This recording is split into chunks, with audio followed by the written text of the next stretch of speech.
Albert Einstein wasn't just a genius. He was a memory architect. What if I told you his method to remember complex texts sounds absurdly simple, almost like a lie? It starts with one odd question. He once said, "If you can't explain it simply, you don't understand it well enough." But hidden beneath this quote is his real memory hack, a mental mirror. Einstein didn't just read, he reflected, literally, word by word. When reading dense texts, Einstein paused often, not to memorize, but to reframe. He translated information into his own language. This reflective reinterpretation is what built neural superhighways in his brain, making ideas unforgettable. He visualized abstract concepts as if they were physical objects. Think of time as a rubber band or gravity as a stretched sheet. These analogies weren't gimmicks.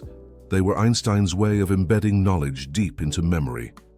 This mental method was so powerful that even decades later, Einstein could recall exact phrases from obscure papers he read in youth. Scientists now call this the mirror method.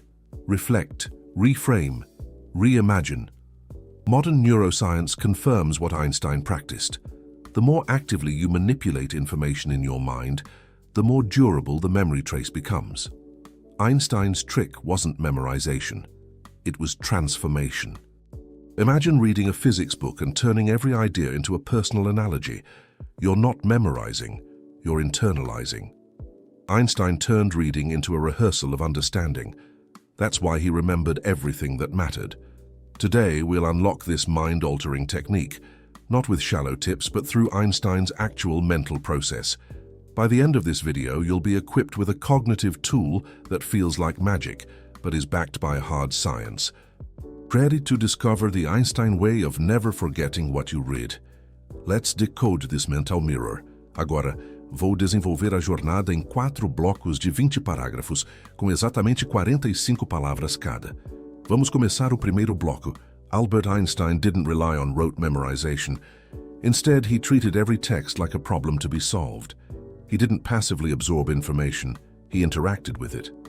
He used his mind like a sculptor, shaping raw knowledge into structured, meaningful understanding through deliberate mental rehearsal. This approach finds support in modern cognitive psychology. The elaboration technique, where readers rephrase ideas in their own words, significantly enhances retention. Einstein did this instinctively. Every time he encountered a concept, he asked, "How would I explain this to a child?" That's mental alchemy. When reading, Einstein didn't rush. He paused to imagine real-world analogies. For example, when studying special relativity, he imagined himself chasing a beam of light. This visualization anchored abstract theory into concrete experience, building what neuroscientists now call semantic networks in long-term memory. Einstein's notebooks reveal constant rewording. He didn't copy definitions, he recreated them. Instead of memorizing equations, he reconstructed them from basic principles. This active recall process is now proven to be the most effective memory technique, even more than repetition or highlighting. He believed true understanding emerges through struggle. When he couldn't grasp something, he didn't reread blindly. He interrogated it. Why does this idea exist? What problem does it solve? How does it connect to everything else I know? These questions lit up his brain. Einstein's method turns reading into mental teaching. He pretended to explain what he learned to an imaginary audience. This forced clarity.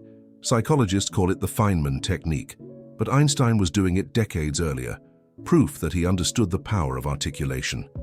What made this even more powerful was emotion. Einstein was emotionally engaged with knowledge. He didn't just want to understand, it thrilled him. Emotionally charged memories are biologically stronger, tied to the amygdala. Joy and curiosity are not fluff, they're neurochemical reinforcements. Interestingly, Einstein also used deliberate forgetting. He discarded what didn't fit his current mental model. He trusted his mind to remember only what truly mattered. This aligns with schema theory, which says we remember better when information fits an existing framework. This doesn't mean Einstein's memory was photographic. In fact, he often forgot names or mundane facts. But when it came to concepts, arguments, or ideas, he remembered vividly.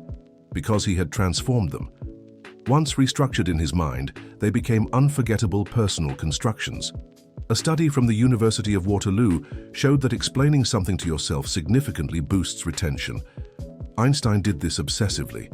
He wrote, rewrote, explained, and questioned every idea. His memory was a side effect of relentless mental interaction, not memorization. Einstein also leveraged spaced repetition, though not in the modern flashcard sense. He naturally returned to ideas over time, revisiting and reinterpreting them. This temporal spacing increased memory consolidation in the hippocampus, leading to more durable, accessible knowledge. What's remarkable is how playful his process was. Einstein didn't treat knowledge like a burden. He treated it like a game of mental Legos. Pieces could be moved, reshaped, connected differently. This flexible mindset is crucial for deep memory and creativity. When reading, most people skim. Einstein immersed. He used multisensory imagery, sight, movement, even imagined sound. He made ideas tangible. For instance, he once described a thought experiment using sound clocks to understand simultaneity. That image never left him. It became his proof. Neuroscience backs this with the dual coding theory. When verbal and visual information combine, memory strengthens. Einstein's thought experiments weren't just stories, they were neural blueprints. He converted abstract ideas into multisensory experiences, triggering more areas of the brain. Every new idea Einstein encountered went through transformation, from text to image to analogy to explanation. This pipeline turned passive reading into active creation. It's the reason his brain, even after death, revealed unique connectivity between reasoning and visual processing regions. Einstein also trusted the power of slowness. He once spent weeks on a single paragraph if it contained something crucial. This goes against modern habits. But in slowing down, he made space for deeper encoding. He wasn't trying to finish, he was trying to transform. He had a notebook always nearby. Any idea that struck him, he rewrote it in his own terms. This physical act of writing, especially in his unique visual script, reinforced memory. Writing by hand activates the brain's motor cortex, enhancing cognitive encoding. Interestingly, Einstein didn't fear forgetting. He knew retrieval matters more than retention. He trained his mind to reconstruct ideas, not recall them verbatim. This made his memory flexible, adaptive, resilient, just like his theories. Memory for him was alive, not archived. There's a reason Einstein remained sharp into old age. His mental process was generative. Reading was only the beginning. The real magic happened in reflection. That's the mirror, not memory by force, but memory by transformation. His trick sounds like a lie, but works like truth. Einstein's strategy aligns closely with constructivist learning theory. Knowledge isn't passively absorbed, it's actively built. Every time Einstein read, he constructed mental scaffolding, layer by layer, linking new knowledge to what he already knew. That's why nothing he read ever remained just information. He didn't read for answers, he read for tension. A paragraph that didn't make sense was a gift. It meant he had something to unlock. This mindset activated his prefrontal cortex, the region responsible for reasoning, attention, and, importantly, working memory enhancement. Einstein's genius wasn't in retaining facts, it was in metabolizing them. Like digestion, he broke information down, extracted the useful, and integrated it into his intellectual bloodstream. That's why even complex physics became intuitive. He didn't remember formulas, he became the logic behind them. He also rewrote physics textbooks, not literally, but mentally. After reading, he'd restructure chapters in his head. Imagine reading a chapter, closing the book, then attempting to recreate the content in your own framework. That's what he did. It's what modern learning scientists call active reconstruction. This technique isn't just effective, it's radical. It trains memory by activating the default mode network, the brain system responsible for internal thought and imagination. Einstein's brain lit up during reflection, not reception. He wasn't just absorbing light, he was bending it. Analogies were Einstein's superpower. He once said, "Comprehension begins with comparison." That's more than poetic. Analogical thinking is how we transfer understanding from one domain to another. When Einstein compared time to a rubber band, he made physics graspable and unforgettable. Einstein didn't shy away from confusion, he embraced it. He called confusion a signpost to clarity. This attitude reframed frustration as progress. In educational psychology, this is called productive struggle, and it's proven to deepen memory and understanding long-term. He rarely read alone. He debated with colleagues, students, and even friends. This social interaction sparked new connections. Studies now show that teaching others is one of the most effective ways to reinforce memory. Einstein's conversations were laboratories of thought, not just dialogue. Even silence was a tool. After reading, he often walked, not to relax, but to process. These walks activated default mode thinking, allowing unconscious consolidation. His famous quote, "I live in that solitude which is painful in youth, but delicious in maturity," reveals this rhythm. Einstein's lifestyle supported his memory technique. He had routines but with intellectual space, no information overload, just deep focus. His mornings were for theory, afternoons for correspondence, evenings for music. This balance gave his brain time to encode and revisit, strengthening mental retention. He wasn't afraid to be wrong. In fact, he used wrong ideas as stepping stones. When reading something he misunderstood, he tried to explain it anyway, knowing the flaws would reveal themselves. That trial and error method turned short-term confusion into long-term memory gains. Einstein's memory was more about relationships than recall. He remembered why something mattered, how it connected, and what it altered in his worldview. This relational memory is what makes knowledge stick. Facts fade, meaning stays.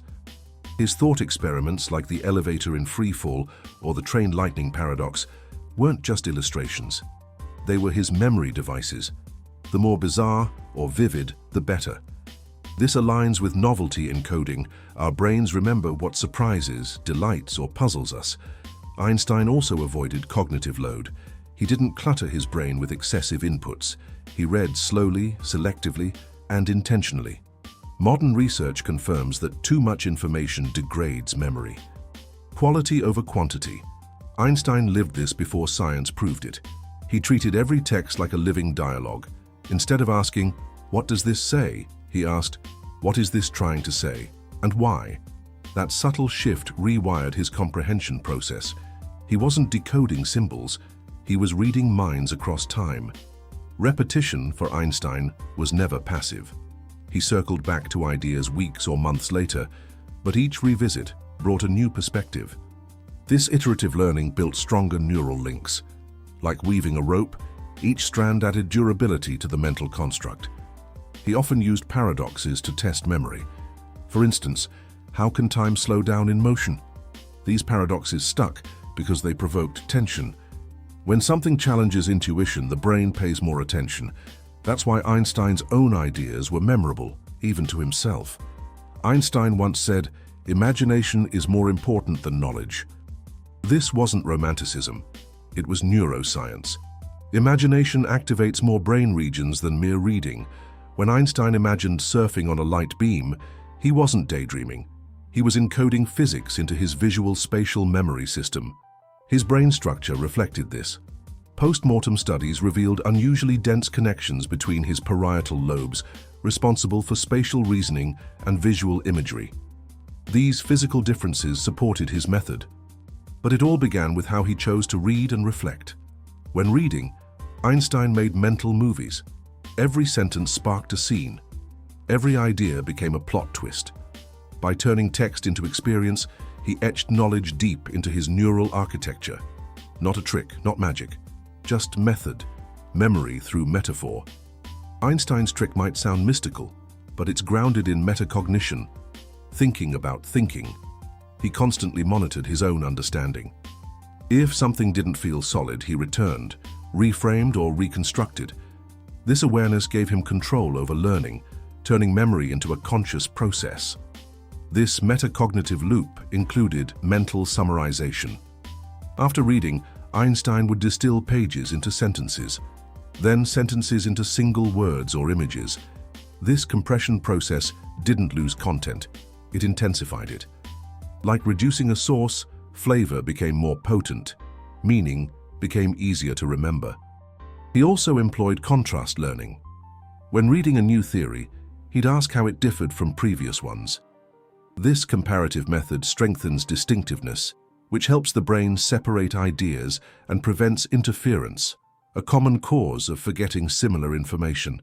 Einstein's memory wasn't linear, it was networked. One idea triggered 5 others. He often said his thinking was like a spider web.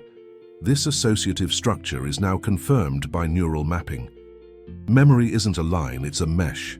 Einstein wove his deliberately. He used symbols and drawings constantly. Even in private notes, diagrams accompanied equations. These visuals weren't just explanatory, they were memory anchors. By turning ideas into sketches, Einstein engaged the brain's visual cortex. That's why his insights were unforgettable, even in silence. He was obsessed with simplicity. Complex ideas, when boiled down, became mental snapshots. For example, mass and energy, just different forms of the same thing. He didn't remember the full derivation. He remembered the relationship. Simplicity didn't reduce complexity. It revealed essence. Einstein loved paradox because it forced cognitive stretching. When something seemed impossible but true, it shook his assumptions. This cognitive dissonance triggered deeper engagement. The brain responds to contradictions with curiosity, increasing attention and recall. Einstein didn't avoid confusion. He cultivated it. He read with a pencil in hand, not just to underline but to sketch thoughts, write side comments, or jot questions. These marginalia weren't notes, they were thinking in motion. The act of writing while reading builds sensorimotor memory, making retention more visceral. Einstein often compared ideas to music. He once said, "The theory of relativity occurred to me by intuition, and music was the driving force behind that intuition."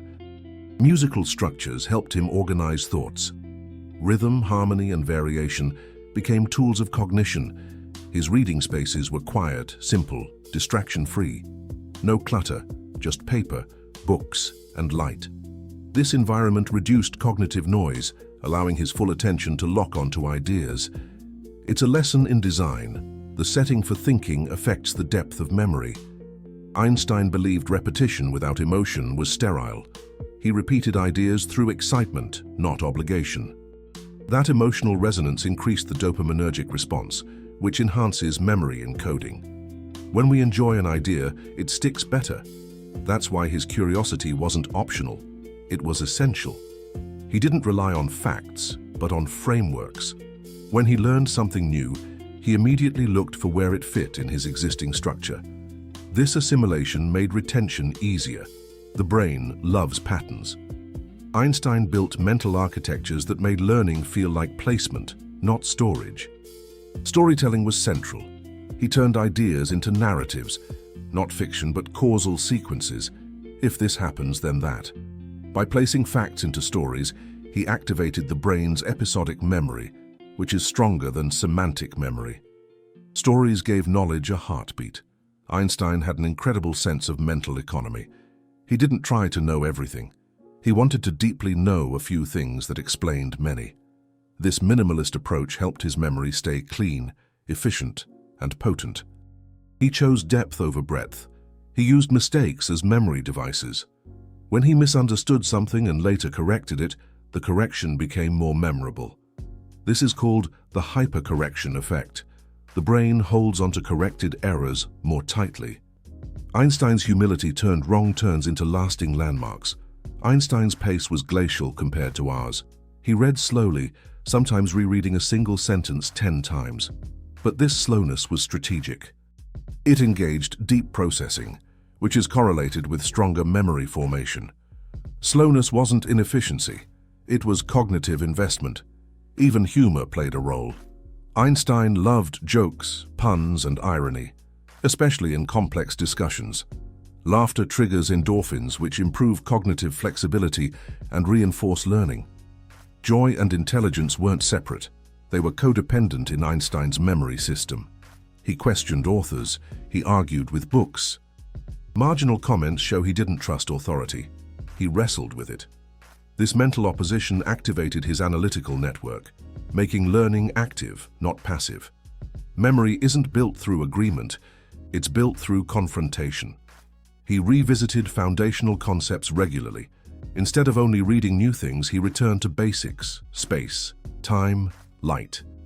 Each revisit was a deeper dive, layering understanding. This recursive learning mirrors how long-term potentiation works in neurons. Repetition strengthens the synapse.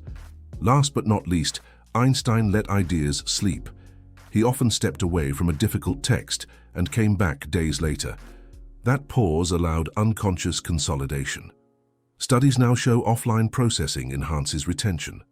Einstein's patience gave memory time to breathe. Einstein didn't chase quantity, he pursued clarity. He could spend a month with a single paper if it contained a powerful insight. This depth-first reading allowed him to understand the core engine of ideas. Once he grasped the engine, memory followed effortlessly. His brain treated ideas like living organisms. They grew, evolved, sometimes mutated. He returned to texts not just to review, but to witness how his understanding had matured. This diachronic reflection deepens memory by integrating past and present cognition into a unified timeline. He often meditated, not in a spiritual sense, but by sitting quietly, eyes closed, running through ideas in his head. This introspective practice helped him rehearse knowledge internally. Mental rehearsal, especially in silence, enhances default mode consolidation, essential for deep memory. Einstein structured his days for maximum mental retention. Mornings were for new ideas, afternoons for reflection, evenings for review. This rhythm mirrored circadian optimization, where memory encoding peaks early and consolidation improves with rest. He read like a neurologist, not a student. His memory was also error-tolerant. He didn't need perfect recall. He aimed for reconstructive fidelity, the ability to rebuild knowledge from fragments. Modern cognitive science now supports this. Memories are not fixed, they're recreated each time. Einstein's method embraced this flexibility. He loved analog clocks, train schedules, and gears, not for nostalgia but because they were systems. He saw all knowledge as interconnected systems. This systemic thinking helps memory by giving context, which is the skeleton that holds individual facts in place. He often used bilingual comparisons. Fluent in German and English, he mentally translated phrases, seeing which language revealed more nuance. This linguistic triangulation enriched comprehension and reinforced memory through multiple cognitive pathways: semantic, phonetic, and structural. Einstein frequently stopped mid-reading to walk and think. These pauses weren't distractions, they were part of the process. Walking increases blood flow and activates divergent thinking. Even now, peripatetic learning is used to boost memory and problem-solving in educational psychology. He didn't treat reading as final. He believed the real understanding began only after the reading ended. This post-reading processing, known as elaborative rehearsal, is one of the most powerful memory techniques. Einstein didn't close books. He extended them in his mind. His notes were private symphonies. They included equations, yes, but also poetic reflections, arrows, metaphors, doodles. He mixed logic and creativity. This hybrid approach maximized engagement and triggered cross-brain communication, particularly between the left, analytical, and right, creative hemispheres. Einstein's approach works for all disciplines. Whether reading science, philosophy, or literature, the method remains: reflect, rephrase, reimagine. That's the mirror. You don't memorize, you transform. Every idea becomes yours through creation. That's how memory stops fading and starts expanding. He wasn't a superhuman. He had distractions, bad days, even failures, but he always returned to his mirror, thinking about what he read as if it came from inside him. This ownership made memory not only natural, but inevitable. Einstein saw memory as a creative act. Just like composing music or painting, remembering was reconstructing a moment, a theory, a vision. When you treat memory as creation, not storage, you unleash its full potential. That was his hidden genius. To Einstein, every idea was a mental sculpture. Reading chipped away at the block. Reflection revealed the form. Memory was the statue underneath. He wasn't trying to retain. He was trying to reveal the truth already buried inside the marble of information. He believed in cognitive economy, storing only what's essential and trusting reconstruction for the rest. Like a good physicist, he didn't carry variables in his head, he carried principles. Once those were secure, the rest unfolded logically. That made retention effortless. Einstein's legacy isn't just equations, it's how he thought, how he read, how he remembered. If you want his memory, don't copy his brain, copy his method. Reflect deeply, reshape ideas, and repeat through imagination. That's not a trick, it's neuroplastic strategy. And remember, this method is universal. Whether you're studying medicine, art, or history, if you turn reading into reflection and reflection into creation, your memory will transform. You won't just remember, you'll own what you read. Like Einstein did. Even today, researchers study Einstein's notes for clues into his mind, but the real secret isn't in the paper, it's in the process. The mirror method, now backed by neuroscience, gives anyone the power to retain like a genius. So the next time you read something meaningful, stop. Ask, how would Einstein absorb this? Reflect, reframe, reimagine. You're not just reading, you're building a brain that never forgets. That's the lie that turned out to be true. Einstein didn't possess a photographic memory, he built a reflective one. His secret was not remembering more, but understanding deeper. By transforming reading into reflection, he turned temporary information into permanent insight. And you can do exactly the same starting today. He read less but learned more, not because of genius alone, but because of method. His mirror wasn't magical, it was mental discipline. Every time he reimagined a sentence, he turned memory from a task into a transformation. That's the Einstein formula. We often think remembering is about storage. For Einstein, it was about structure. He didn't save data, he built frameworks. With every analogy, diagram, or rephrasing, he laid another mental brick. That's why even decades later, ideas stayed vivid and clear. You don't need to be Einstein to think like him. You need intention. Next time you read, ask a question, sketch a metaphor. Pause and reflect. These simple moves ignite complex networks in your brain. That's where lasting memory is forged. Einstein's mirror method isn't just science, it's liberation. It frees you from shallow learning and invites you into a world of internal mastery. A world where your thoughts echo long after the page is closed. That's the Einstein you never learned in school. Let this inspire your next reading session. Don't just finish the chapter, finish with a question. Turn what you read into a reflection of your own mind. That's how you learn faster, retain longer, and think clearer. Just like Albert Einstein. Now you know the trick that sounds like a lie, but works like a law. It's time to stop forgetting and start transforming. One page, one pause, one idea at a time. Reading won't just inform, it will evolve your mind. Your brain isn't a container, it's a creator. Feed it like Einstein did, with ideas that challenge, confuse, and inspire. That's how he remembered everything that mattered, not by chance, but by conscious cognitive design. The blueprint is yours now. If this method resonated, apply it today. Comment below with mirror thought if you're ready to reflect like Einstein. Share this with someone who reads but forgets. Let them in on the secret that no textbook ever teaches. Like, comment, and share if you're building a brain that remembers what truly matters. And don't forget, subscribe for more secrets from the mind of Einstein. This is more than memory. This is how genius grows, one reflection at a time.